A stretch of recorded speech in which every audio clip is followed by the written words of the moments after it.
அனைவருக்கும் அன்பான வணக்கங்கள். ஃபியூச்சர் எஜுகேஷன் கைடன்ஸ் வந்து ரமேஷ் அப்பசாமி. இந்த வீடியோவில் பார்க்க போகிறது எம்பிபிஎஸ் மற்றும் பிடிஎஸ் நம்ம தமிழ்நாட்டில் கவர்மெண்ட் காலேஜஸ் மற்றும் பிரைவேட் காலேஜில் கூட கவர்மெண்ட் கோட்டாவில் எவ்வளோ சீட்ஸ் வந்து பார்த்தீங்கன்னா ஜென்ரல் கேட்டகரி பீப்புளுக்கு ஒதுக்கப்பட்டிருக்கு அப்படிங்கிற ஒரு முழுமையான தகவல் பார்க்கலாம்.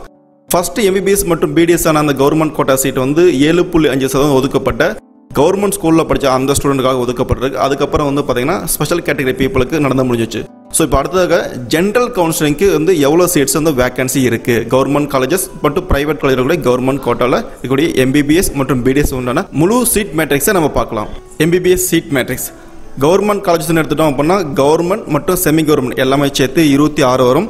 செல்ஃப் ஃபினான்ஸில் வந்து 14 காலேஜ் வந்து ஒதுக்கப்பட்டிருக்கு. ஸோ இதில் வந்து ஓசி கம்யூனிட்டிக்கு வந்து 1193 சீட்ஸ் இருக்குது. பிசிக்கு 992, பிசிஎம்க்கு 132, எம்பிசிக்கு 764, எஸ்சிக்கு 577, எஸ்சிஏக்கு 112, எஸ்டிக்கு 38. மொத்தம் நம்ம கவர்மெண்ட் காலேஜில் எவ்வளோ சீட்ஸ் இருக்கும் அப்படின்னா 2747 சீட்ஸ் இருக்குது. ப்ரைவேட் காலேஜில் கவர்மெண்ட் கோட்டா சீட்ஸ் வந்து 1061 சீட்ஸ் இருக்குது. டோட்டலாக கவர்மெண்ட் கோட்டா சீட்ஸ்னு எம்பிபிஎஸ் எடுத்துக்கிட்டோம் அப்படின்னா நம்ம தமிழ்நாட்டில் 3808 சீட்ஸ் ஒதுக்கப்பட்டிருக்கு.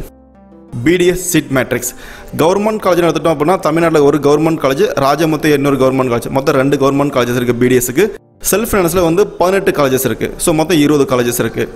ஓசிக்கு 351 சீட்ஸ் இருக்குது. பிசிக்கு 301, பிசிஎம்க்கு 40, எம்பிசிக்கு 228, எஸ்சிக்கு 172, எஸ்சிஐக்கு 32, எஸ்டிக்கு 12. டோட்டலாக நம்ம கவர்மெண்ட் காலேஜில் பிடிஎஸ் சீட்னு எடுத்துட்டோம்னா 151. பிரைவேட் காலேஜில் கவர்மெண்ட் கோட்டா வந்து 985. டோட்டல் சீட்ஸ் நம்ம பிடிஎஸ்க்கு கவர்மெண்ட் கோட்டா ஒதுக்கப்பட்டது நம்ம தமிழ்நாட்டில் 1136. ஸோ இந்த சீட்ஸ் தான் வந்து ஜென்ரல் கேட்டகரி பீப்புளுக்கு ஒதுக்கப்பட்டிருக்கு. சார் இது மட்டும் தான் சீட்ஸா சார் கவர்மெண்ட் கோட்டாவில் எம்பிபிஎஸ் மற்றும் பிடிஎஸ் இவ்வளோ தான் சீட்ஸா, இதுக்கப்புறம் சீட் வந்து ஆட் பண்ணுவாங்களா அப்படின்னு கேட்டிங்கன்னா நிச்சயம் ஆட் பண்ணுவாங்க.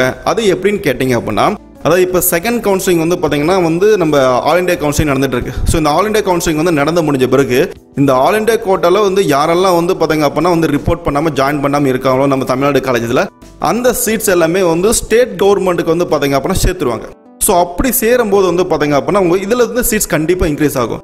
ஸோ கட்டாயம் நீங்கள் வந்து கவலைப்பட வேண்டாம். இதில் நிச்சயமாக இதில் வந்து பார்த்தீங்கன்னா கூடுதலாக இன்னும் ஒரு 100 சீட்ஸோ இல்லை 200 சீட்ஸுக்கோ வரதுக்கான 100% மேலே வாய்ப்புகள் இருக்கின்றது. மாணவர்கள் எல்லா இடத்துலையும் நம்பிக்கையாக இருக்குமாறு அன்புடன் கேட்டுக்கொள்கிறேன். அனைவரும் சிறப்பான வெற்றி பெற வாழ்த்துக்கள். நன்றி. Without donation agriculture, horticulture, forest போன்ற கோர்ஸ் வந்து தரமான கல்லூரியில் படிக்கணும் அப்படின்னா கண்டிப்பாக கால் பண்ணுங்க. நம்ம இந்தியாவில் எம்பிபிஎஸ் ஒரு நல்ல கல்லூரியில் ஒரு நார்மல் பட்ஜெட்டில் படிக்கணும் அப்படின்னாலும் கால் பண்ணலாம். மேலும் வெளிநாடு சென்று எம்பிபிஎஸ் ஒரு நல்ல ஒரு குவாலிட்டியான காலேஜில் படிக்கணும் அப்படின்னாலும் கண்டிப்பாக கால் பண்ணுங்க. சப்ஸ்கிரைப் பண்ண அனைவருக்கும் மனமார்ந்த நன்றிகள். நம்ம சேனலில் என்னென்ன வீடியோ போட்டிருக்கோம் அப்படிங்கிறத நம்ம வீடியோ லிஸ்ட்டில் செக் பண்ணி நீங்கள் தெரிந்து கொள்ளலாம். புதிய நபர்கள் சேனலை சப்ஸ்கிரைப் பண்ணுமாறு அன்புடன் கேட்டுக்கொள்கிறேன். இது எனக்கு பெரிய நம்பிக்கையும் கொடுக்கும்.